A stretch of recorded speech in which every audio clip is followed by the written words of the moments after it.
গল্পের নাম ভুতুড়ে বাস স্টপ। এক শহরের সীমানায় ছিল একটি পুরনো বাস স্টপ, যা রাতের বেলায় একেবারে নিঃসঙ্গ হয়ে থাকতো। আশেপাশে কোনো বাড়ি ছিল না, শুধু একটি ছোট্ট সাইনবোর্ড আর এক জোড়া বেঞ্চ।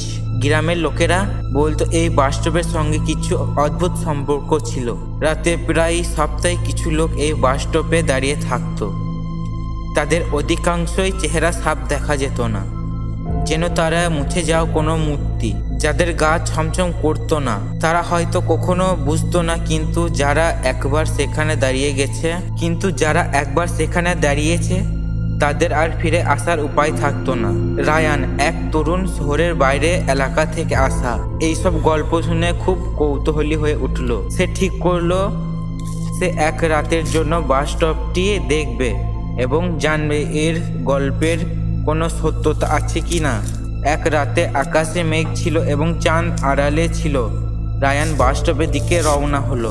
প্রথমে সে মনে করছিল এটি একটি সাধারণ বাস স্টপ, কিন্তু অতিরিক্ত কিছুই নেই। কিন্তু যতই সে এগিয়ে গেল, ততই সে অনুভব করলো যে কিছু একটা অস্বাভাবিক হচ্ছে। চারপাশে ছিল নিস্তব্ধতা এবং কোনো প্রাণী বা মানুষের আওয়াজ কিছুই শোনা যাচ্ছিল না। অদ্ভুতভাবে বাস স্টপের এক জোড়া পুরনো বেঞ্চ ছিল, যেগুলি যেন বছরের পর বছর ধরে ব্যবহার হয়নি। রায়ান সেখানে দাঁড়িয়ে কিছু সময় অপেক্ষা করতে লাগলো এবং ততক্ষণে রাত গভীর হতে শুরু করছিল।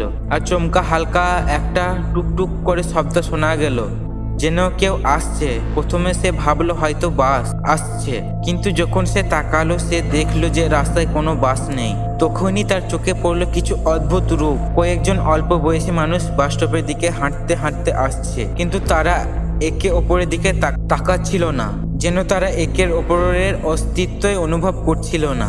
তাদের মুখে কিছু অদ্ভুত দৃষ্টি ছিল, খুব মৃদু হাসি, যেন একটা উদ্দেশ্য নির্জন এই বাস স্টপের একে অপরের সঙ্গে মিলিত হওয়া। রায়ান কিছুটা আতঙ্কিত হয়ে উঠল, কিন্তু তার পা যেন এক অদৃশ্য শক্তিতে আটকে গিয়েছিল।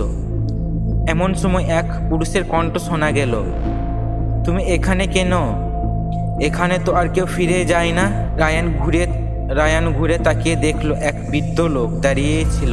লোকটির মুখ একেবারে সাদা, চোখ দুটো অন্ধকার এবং গভীর। রায়ান কিছু বলার আগে বৃদ্ধ লোকটি ধীরে ধীরে তার দিকে এগিয়ে এসে বলল, তুমি এখানে থাকলে তোমার পথ বন্ধ হয়ে যাবে। তোমার মতো অনেকেই এসেছিল, কিন্তু কেউ আর ফিরে যেতে পারেনি। রায়ান ভয় পেয়ে পেছনে হাঁটতে শুরু করলো, কিন্তু যতই সে চলে যাচ্ছিল, সে বুঝতে পারলো যে বাস স্টপের চারপাশ ঘিরে এক ধরনের ঘোর তৈরি হচ্ছে, যেন রাস্তা আর দূরত্ব সবকিছু অদৃশ্য হয়ে গেছে। তার মনে হলো সেদিকে যাওয়ার কোনো পথ আর নেই। সে চিৎকার করতে চাইলো, কিন্তু তার গলা আটকে গেল। হঠাৎ আরেকটি শব্দ শোনা গেল, একটা বাস স্টপেজের দিকে আসছে, কিন্তু বাসটি ছিল সম্পূর্ণ কালো, তার ভিতরে অন্ধকার। রায়ান বুঝতে পারলো সেই কালো বাসটি তাকে তার সঙ্গে নিয়ে যেতে চাচ্ছে। তার সামনে এক প্রাচীন ঘর, এক জানলা, আর জানলার মধ্যে কিছু অন্ধকার ছায়া। রায়ান দৌড়ানোর চেষ্টা করলো, কিন্তু বাস স্টপের আশেপাশে সবকিছুই যেন একে অন্ধকার হয়ে যাচ্ছে। সে ফিরে যেতে পারলো না, যেন সে এক অন্ধকারের মধ্যে আটকে পড়েছে। হঠাৎ সেই কালো বাসটি এসে থেমে গেল এবং তার দরজা খুলে গেল। ভিতর থেকে অদ্ভুত হাসি ভেসে এলো, যেন সে আর কখনো ঘরে ফিরে যাবে না। পরের দিন পুলিশ আসার পর বাস স্টপের কাছে শুধু রায়ানের এক টুকরো ফোন ছিল, যেটি পেছনে রয়ে গিয়েছিল। তবে বাস স্টপের সামনে কোনো ধরনের বাস বা রায়ানকে আর পাওয়া যায়নি। লোকেরা আজও বলে সেই বাস স্টপটি ছিল এক ধরনের অভিশপ্ত স্থান। যারা একবার দাঁড়িয়ে যায়, তারা আর কোনোদিন ফেরত আসে না।